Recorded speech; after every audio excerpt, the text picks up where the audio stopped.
তোলেন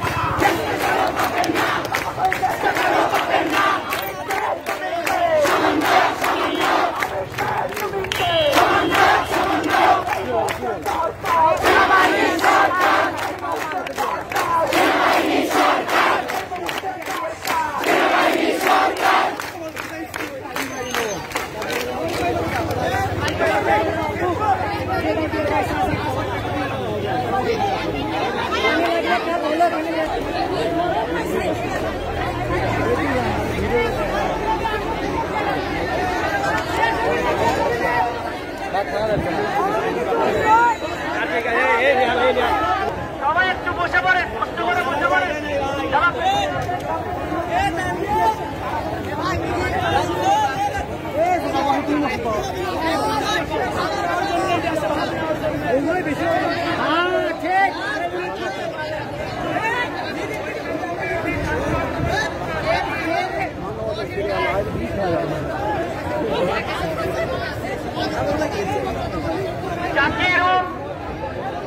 জাকিরুল কোথায়? আমি প্রশাসনের ভাষণ অনুরোধ জানাবো,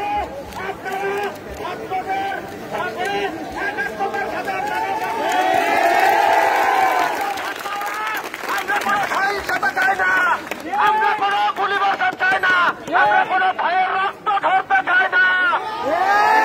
আমরা চাই শান্তিপূর্ণভাবে আমাদের 9 দফা যে দাবি রয়েছে, সেই 9 দফা দাবি অতি সত্বর মেনে নেওয়া হোক। যাদেরকে অনৈতিকভাবে গ্রেপ্তার করা হয়েছে তাদের অনতিবিলম্বে তাদেরকে ছেড়ে দেওয়া হোক। পদক্ষেপ নিচ্ছে, আমরা তাদের সাধুবাদ জানাই। সংগ্রামী বন্ধুগণ, আপনারা কেউ বিশৃঙ্খলাতে কাজ দিবেন না, কারণ কিছু পাতা হয় না কিন্তু বসে আছে। আমাদেরকে বারবার বিভ্রান্তির মুখে ঢালার জন্য তারা কিন্তু ওত পেতে আছে। তাদের কোনো কথাতে আমাদের কান দিলে চলবে না।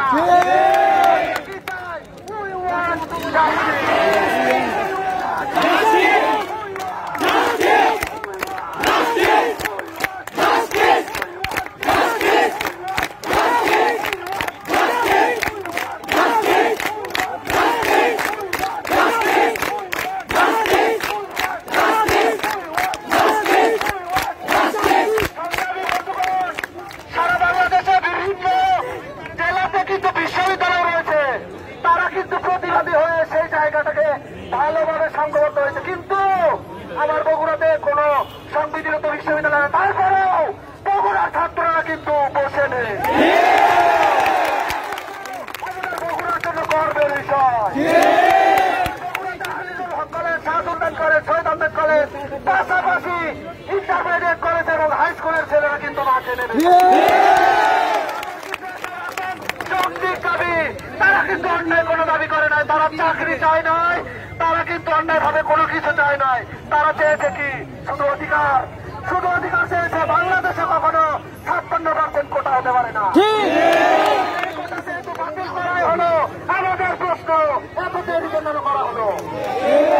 এই কোটাটা বাতিল আগে করলে তাহলে আমার এই ভাইদের, আবু সাইদ ভাইদের প্রাণ যেত না, আসিফ ভাইদের প্রাণ।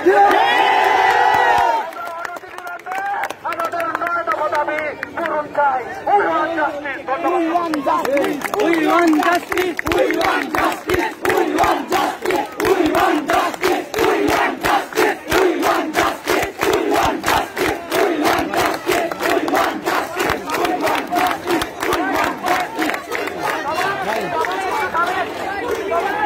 সবাই একটু থামেন। আমরা দ্রুত সংক্ষিপ্ত বক্তব্য দিয়ে আজকের প্রোগ্রামটা শেষ করতে যাচ্ছি।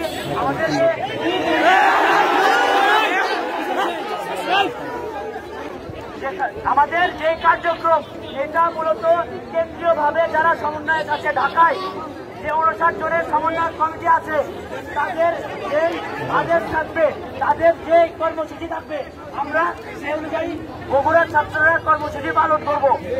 এছাড়া বগুড়ায় কর্মসূচি পালন করার সময় বগুড়া